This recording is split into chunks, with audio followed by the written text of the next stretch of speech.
Oi gente, Júlio Marinho falando, bem-vindos ao canal, tudo bem com vocês, queridos? Bom, antes de mais nada, aquele pedido que eu sempre faço aqui para quem estiver chegando aí agora, já se inscrever no canal, deixarem um like, deixarem um comentário, tá? Isso é bastante importante para o canal. Bom, outro dia eu estava conversando com uns amigos e a gente estava questionando a ideia de quanto mais velho você fica, mais conservador você vai se tornando, e se isso é um fato. E sendo, por que isso acontece, né? E aí nós chegamos à conclusão de que não nos tornamos mais conservadores, nos tornamos mais céticos. A pessoa amadurece e vai ficando cada vez mais cética em relação a tudo. A maturidade, ela faz você desconfiar de grandes projetos de mudança do mundo e também das pessoas que aparecem com discursos muito pomposos e trazendo projetos muito mirabolantes. Você vai ficando cada vez mais cético em relação a essa ideia muito romântica de que só o amor pode salvar o mundo, sabe? Soluções muito fáceis feitas como se fossem assim, a maior novidade do mundo. E ora, se fosse tão fácil assim, né, alguém já teria proposto e solucionado o problema. E o fato de você se tornar mais cético não necessariamente te faz mais conservador. É que você vai se tornando uma pessoa mais cautelosa, mais desconfiada e menos emocionada. Porque é isso, né? O jovem, ele naturalmente é muito emocionado. O jovem ama uma ideia mirabolante porque ele, por natureza, é muito entusiasmado com tudo, né? Porque na maioria das vezes aquilo é uma novidade. E quem não gosta de uma novidade, né? Bom, o problema é que é difícil você apresentar uma novidade para quem já viu tanta coisa, né? A gente vai se tornando mais intolerante, mas não intolerante em relação a pessoas, tá? Intolerante a situações. Né? Já em relação às ideias é o contrário. Via de regra, uma pessoa madura ela vai se sentir, no mínimo, desconfortável diante de uma resposta simples para uma questão complexa. A gente vai adquirindo filtros e bagagens para questionar mais, né?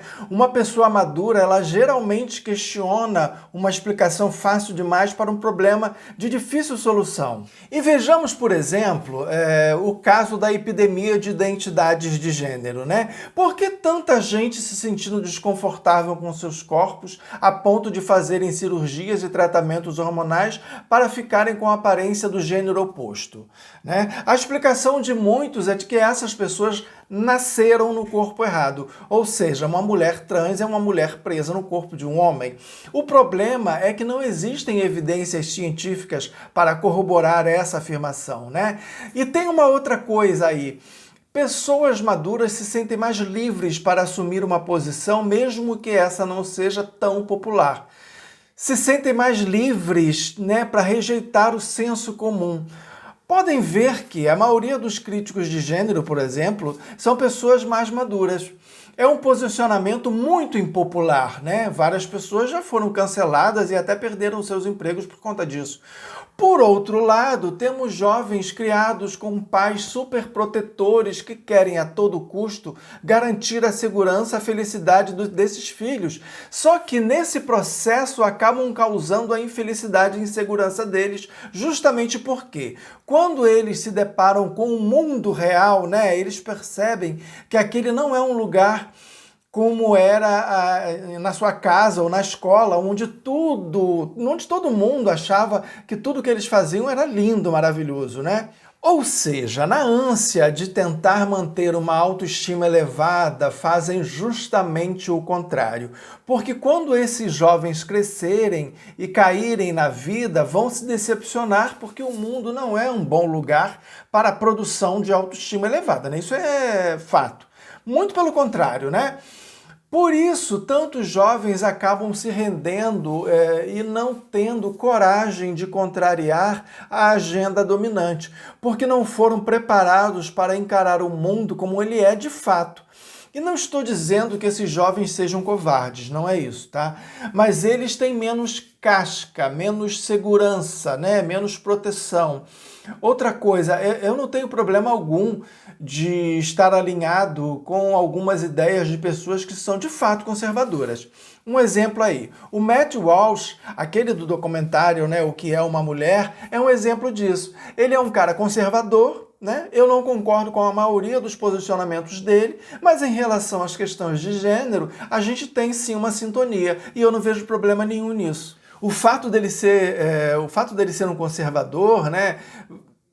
Que vai, por conta disso, vai estar sempre errado, não é verdade. Da mesma maneira que um progressista de esquerda não vai estar automaticamente certo o tempo todo. Essa liberdade a gente só consegue quando entende que o mundo não é uma rede social, né? Onde você pode editar sua vida e deletar pessoas. Os parâmetros aqui são diferentes, né? Por isso, os jovens se decepcionam, porque eles pensam o mundo usando as referências das redes sociais. Só que aqui eles se percebem menos legais, menos bonitos, né? Menos curtidos, né? E isso acaba alimentando um certo auto-ódio, baixa autoestima, ansiedade, sentimentos de insegurança, depressão, ressentimento, revolta. Porque aqui no mundo, aqui do lado de fora das redes sociais, a coisa é bem diferente, né? A gente vê isso o tempo todo, né? A gente vê o quanto esses meninos e meninas acabam ficando tão desequilibrados em relação às questões emocionais, né? Eles são muito desequilibrados mesmo nessa relação com o mundo real, com o mundo de fato, com o mundo onde a gente vive mesmo, né? Ok que a gente também vive na rede social, ok que as redes sociais são um lugar real também, mas não é um lugar físico, né? E é aqui no mundo físico onde a gente trabalha, onde a gente estuda, onde a gente de fato interage com as pessoas, e aqui não dá pra gente sair bloqueando as pessoas, deletando elas de nossas vidas. A gente não pode bloquear aquelas palavras que nos afetam, a gente não pode se livrar dos gatilhos. Aqui a gente vive, né, sem nenhuma dessas proteções virtuais, né? Fazer o quê? O importante é se preparar. Talvez por isso também nós que viemos de gerações anteriores a essas mais atuais, a gente tem esse parâmetro, né, do antes e do depois, porque a gente veio de uma época anterior à internet, de uma época anterior a isso tudo, né, a essas questões virtuais.